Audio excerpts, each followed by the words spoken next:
আসসালামু আলাইকুম দিনী ভাই ও বোনেরা। আজকের এই ভিডিওতে আমরা জানব এই বছরের শবে বরাত কবে, শবে বরাতের কয়টি রোজা রাখবেন, কি কি আমল করা উত্তম এবং কোন কোন কাজ থেকে আমাদের বিরত থাকা উচিত। ইসলামের 12 মাসের ধারায় শাবান হলো পবিত্র রমজানের প্রস্তুতির মাস। এই মাসের মধ্যভাগে মহামান্বিত রাতটি মুসলিম সমাজে পরিচিত শবে বরাত নামে।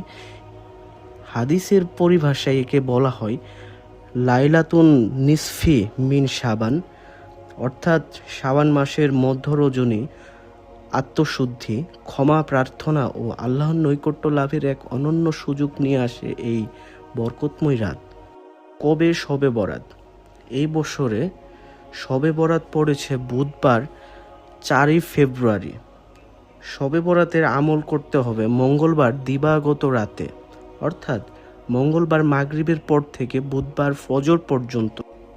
এবার আসি শবে বরাতে রোজা কবে রাখবেন।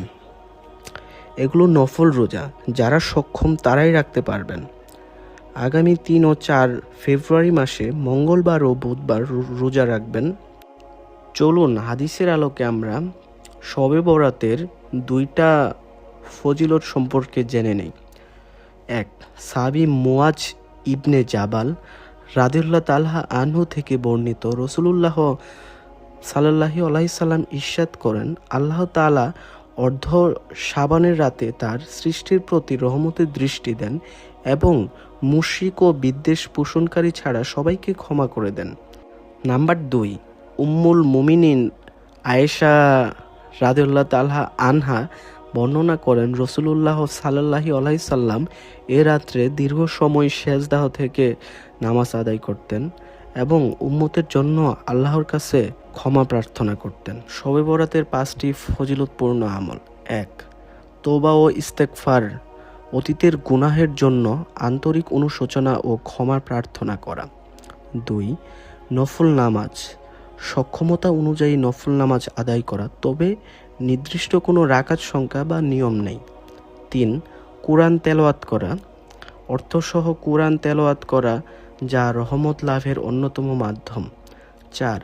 জিকির ও দরুদ পাঠ, বেশি বেশি তাসবিহ পাঠ ও নবী সাল্লাল্লাহু আলাইহি সাল্লামের প্রতি দরুদ পাঠ করা। 5.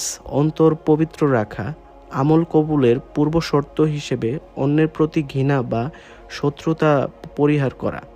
ইসলামের নফল ইবাদত গোপনে ও একাকী করে উত্তম, তবে শবে বরাতের ফরজ নামাজ মাগরিব এশা ফজর অবশ্যই জামাতের সঙ্গে আদায় করতে হবে। তবে নফল ইবাদতের জন্য সমবেত অনুষ্ঠান বা আনুষ্ঠানিকতার আয়োজনের কোনো প্রমাণ সাহাবায়ে কেরাম বা তাবেঈনদের যুগে পাওয়া যায় না। এই রাতে যে যে কাজ বর্জন করবেন। শবে বরাতকে কেন্দ্র করে সমাজে প্রচলিত কিছু ভ্রান্ত কাজ থেকে বিরত থাকা জরুরি।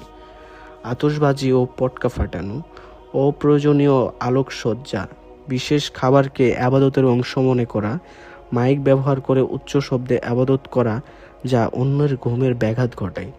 শবে বরাত আমাদের জন্য আত্মসমালোচনা ও আল্লাহর দিকে ফিরে আসার এক মহাসুযোগ। অপ্রয়োজনীয় আনুষ্ঠানিকতা পরিহার করে বিশুদ্ধ আমলের মাধ্যমে এই রাতের বরকত ও মাগফিরাত অর্জন করাই হোক আমাদের সবার লক্ষ্য। আল্লাহ তাআলা যেন আমাদের সবাইকে এই মহামান্বিত রাতের যথাযথ মূল্যায়ন করার তৌফিক দান করেন। আমিন।